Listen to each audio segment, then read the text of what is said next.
Next যোৰহাটৰ উদ্যোগত প্ৰকাশিত স্মৃতিগ্ৰন্থ বসন্ত বিথিকাত মোৰ এটি চুটি গল্প অৰিহণা প্ৰকাশ পাইছিল আৰু এই গল্পটো আপোনালোকৰ আগত পাঠ কৰিবলৈ ওলাইছোঁ আৰু এই ক্ষেত্ৰত বিশেষকৈ কৃতজ্ঞতা জনাইছোঁ ভাতৃপ্ৰতিম ডক্টৰ দিব্যজ্যোতি ওজাক।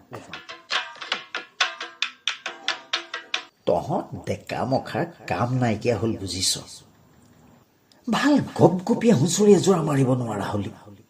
হেৰৌ তহঁতৰ বয়সত বহাগ বিহুৰ কেওটা দিন আমাৰ গাত তৰণি নাছিল। আমি ডেকা মখাই গাঁৱৰ প্ৰতি ঘৰ মানুহত দিনে নিশাই হুঁচৰি মাৰিছিলোঁ।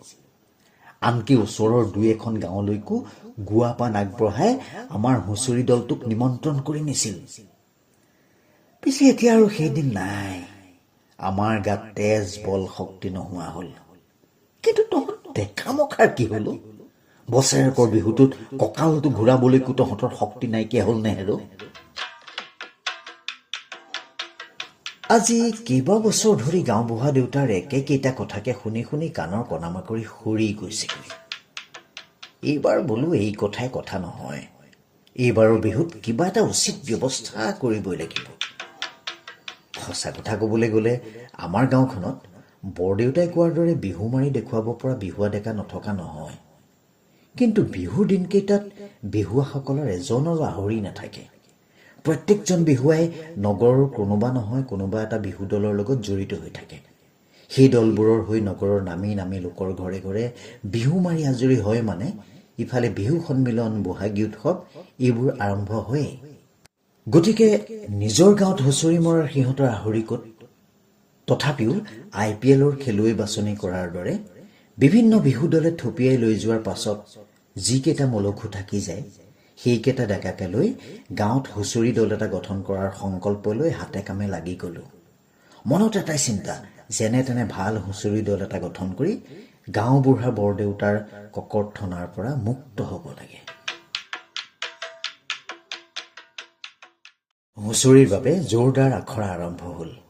কথাটো গম পাই গাঁওবুঢ়া বৰদেউতাইও বৰ সন্তোষ পালে।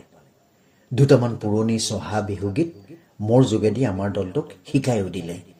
সিদ্ধান্ত হ'ল গৰু বিহুৰ দিনা গাঁওবুঢ়া বৰদেউতাৰ ঘৰতে হুঁচৰিৰ শুভাৰম্ভ কৰা হ'ব। সিদ্ধান্ত মৰ্মেই গধূলি পৰত হুঁচৰি দলটো বৰদেউতাৰ পদূলিমুখ পালোগৈ।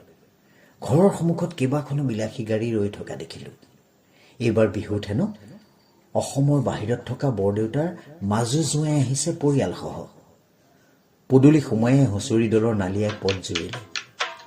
হুঁচৰিয়ে চোত আমি বিহু মাৰো য'ত, দেহি ঐ দুবৰি নগজে তোত।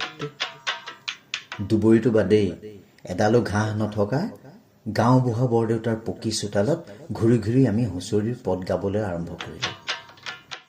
বিহু নাম, ঢোল পেঁপাৰ লগতে বিহুৱা ডেকাহঁতৰ বিহু নাচে বৰদেউতাৰ পকী চোতাল গম গমাই তুলিলে। মুখত সন্তোষৰ হাঁহি লৈ বাৰাণ্ডাৰ চকীত বহি বৰদেউতাই একান্ত মনেৰে হুঁচৰি চাবলৈ লাগিল। প্ৰবাসৰ পৰা অহা বৰদেউতাৰ নাতি নাতিনীহঁতেও তেওঁলোকৰ নিজস্ব ভংগীমাত নাচিবলৈ লাগিল। হুঁচৰি শেষ হ'ল। এইবাৰ গৃহস্থৰ সেৱা লোৱাৰ পাল। বৰদেউতাই বৰ গৰ্বৰে ক'লে, এইবাৰ বিহুত মোৰ প্ৰবাসী মাজু জোঁৱাই আহিছে নহয়, তেওঁৱে যথাসাধ্য অৰিহণা আগবঢ়াই ৰাইজৰ আগত আঁঠু ল'ব বিচাৰিছে। ৰোহিণীয়ে তাৰ গলগলীয়া মাতেৰে আশীৰ্বাদ আৰম্ভ কৰিলে। নমো নমো নাৰায়ণ প্ৰসন্ন হৈ উক হৰি। ধন ভৰালি কাজু আঠে বেঠে আগবাঢ়ি গৈ শৰাই ঢকাখনো দঙালে। গুৱা পাণ এযোৰা, বিহুৱান এখন ঠিকেই পালে। কিন্তু শৰাইত জোঁৱাই আগবঢ়োৱা অৰিহণা যে নাই। কিবা ভুলেই হ'ল নেকি গৃহস্থৰ? কথাটো টং কৰি হুঁচৰি দলৰ জানুৱে সুৰ লগাই গাবলৈ আৰম্ভ কৰিলে। লাও কুটু কুটু, বেঙেনা কুটু কুটু, 1000 টকা নিদিলে চোতালৰ পৰাই নুঠো। মাজু জোঁৱায়ে কথাটো অনুমান কৰি হাতজোৰ কৰি ৰাইজৰ ফালে আগবাঢ়ি আহিল। তেওঁ হাতজোৰ কৰি ক'বলৈ আৰম্ভ কৰিলে, ৰাইজ, দায় দোষ নধৰিব। 1000 টকা কিয়? গাঁৱৰ হুঁচৰি দলটোক তাতকৈ কিছু বেছিকৈ অৰিহণা আগবঢ়াবলৈ পালে আমি ভাল পাম। পিছে অসুবিধাটো হ'ল আজি কিছুদিনৰ পৰা নগদ ধনৰ লেনদেনৰ অভ্যাসটো প্ৰায় নোহোৱাৰ দৰে হৈ পৰিছে। গতিকে অৰিহণা ভাগি অনলাইন যোগে আগবঢ়াব পৰাৰ ব্যৱস্থা এটা ৰাইজখনে কৰি দিব নোৱাৰেনে? ধন ভৰালি কাজুৱে হুঁচৰি দলৰ কনিষ্ঠতম বিহুৱা কেৰপাইক জোঁৱাইৰ কাষলৈ আনিলে। কেৰপাই পিন্ধি থকা মুগা ৰঙৰ চোলাৰ পিঠিত জিলিকি থকা QR কোডত স্কেন কৰি অৰিহণা আগবঢ়াই মাজু জোঁৱে পুনৰ ৰাইজলৈ চাই আঁঠু ল'লে। ৰহিণীয়ে দুগুণ উৎসাহেৰে আশীৰ্বাদ দি গ'ল। হয় বোলে সেউকী অনলাইন যোগে যথাসাধ্য অৰিহণা আগবঢ়াই ৰাইজৰ ওচৰত আঁঠু লৈছে। ৰাইজৰ বজ্ৰবাক্যৰে এনেদৰেই কেছলেছ দুনিয়াখনত ক'তো খুন্দা কাটলি নোখোৱাকৈ আগবাঢ়ি গৈ ডিজিটেল পৃথিৱীখনৰ লগত সমানে ফেৰ মাৰি মূৰ তুলি খোজ কাঢ়িব পৰাকৈ সেৱকীক তেজ বল শক্তি প্ৰদান কৰিব লাগে। জয় ৰাম বোলা, জয় হৰি বোলা।